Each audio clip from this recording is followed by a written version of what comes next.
Welcome back. You're watching Newscenter. Renault and Nissan are set to invest 5,300 crore rupees in India to develop 4 special utility vehicles and 6 electric vehicles. The alliance, through fresh R&D investments, aims to create 2,000 new jobs. The company's global CEO, Ashwani Gupta, tells CNBC-TV18 that Renault-Nissan would like to establish a full supply chain for electric vehicles in India to gain a competitive cost advantage. Today, we are writing the next chapter in alliance in India as a global alliance strategy we announced in London last week. This new chapter in India will be based on our last 15 years of experience, but also the growth potential of India becoming the 3rd largest market. Hence, we decided to invest $600 million or 5,300 crores of rupees in 6 brand new products, out of which 4 brand new products will be C-segment SUVs for Renault and Nissan, and 2 A-segment battery electric. In addition to that, we will create additional 2,000 employment, not only to do the development in India for India, but also doing the software development and the digital development out of India for our whole worldwide operations. Right. So that is an important commitment. Give us a sense of when do these vehicles start getting rolled out from the factory? What is the launch plan for these 6 vehicles, including the 2 A-segment EVs you're speaking about? Yeah, we will start from 2025, and then, of course, we will share with you the full schedule of the launch plan of the 6. Out of these 6, the most important for us is the A-segment battery EV, where we are working on the full competitive supply chain.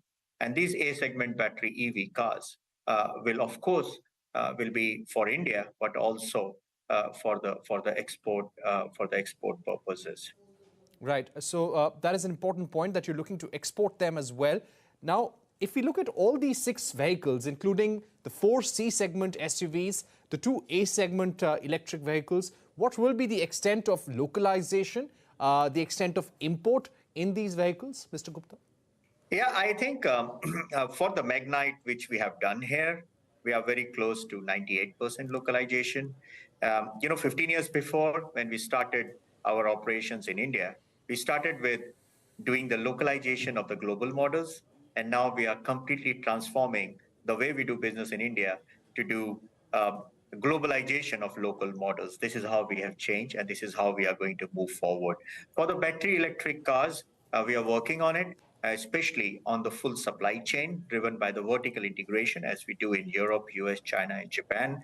And we'll come back what would be. But our objective is to maximize the competitive localization so that it is affordable in India, but also outside the India. Right. Mr. Gupta, when you speak about a full supply chain and vertical integration on EVs here in India, would you be also sourcing battery cells, battery packs locally in India in order to keep the costs lower? Are you looking out for sourcing partners? Yeah, I mean, this is the job which I think teams have to do from now. Having said that, what should be our ultimate goal? Our ultimate goal should be, that customers should naturally decide that they want battery electric cars. We are not the one who should make customers' decision on their behalf. Our job is to be enabler for a natural decision of customer. How we do that? 3 things: driving performance, total cost of ownership, and environment friendly. I think the first and the third box we can tick with battery electric car. The second one, which is total cost of ownership, is purely driven by the competitive localization. It's always a question of economy of scale. For example, in Europe, if we decide to invest in battery electric, 19% of the market, so which means we have economy of scale. In India, it's 0.5%. On the other side, the experts are saying that by 2030, 13% of the Indian automotive market will be battery electric, which gives enough confidence for us to invest in mid to long term. That's why today, as we collaborated with government of Tamil Nadu, and we would like to collaborate with central government also, that how we join hands with only one objective is how to make the battery electric car so much competitive that the customers by themselves naturally ask for it. Mr. Gupta, when you speak about making electric vehicles competitive, several CEOs have said that possibly the best price point to roll out an electric vehicle would be 8 lakh rupees on road, not ex-showroom, but 8 lakhs as an on-road price. Is that something that you would be targeting? I mean, we as Nissan, we are more driven by the total cost of ownership, to be honest with you. I mean, and total cost of ownership is driven by how much a charging facility we are giving at home. Of course, public infrastructure should support, but we as Nissan, we believe in home charging, which is more convenient for the customer.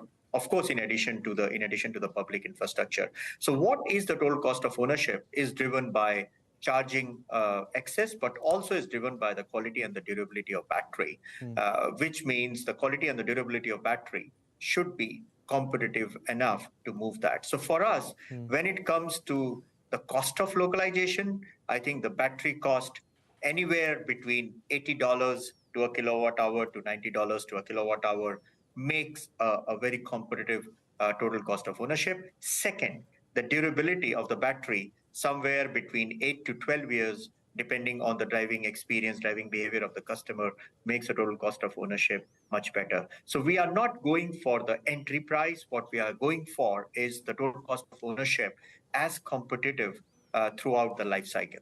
All right. And what about plans to make electric vehicle batteries in India? Is that some sort of a plan that that Renault-Nissan are considering in the long term? We are studying now, and I think we will come back to you. But as I said before, the final goal for us should be to manage India electrification in the same way we are managing in other markets. Nissan, by 2030, will have 44% of its products with the electrified vehicle mix.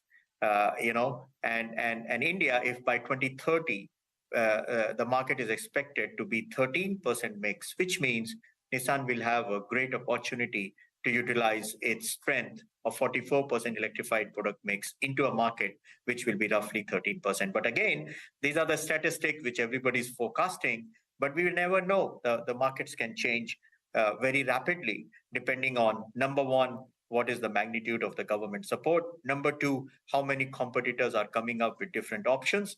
And number three, how customer behavior is evolving. I think the combination of these three can rapidly change the market mix. This is what we have seen in Japan.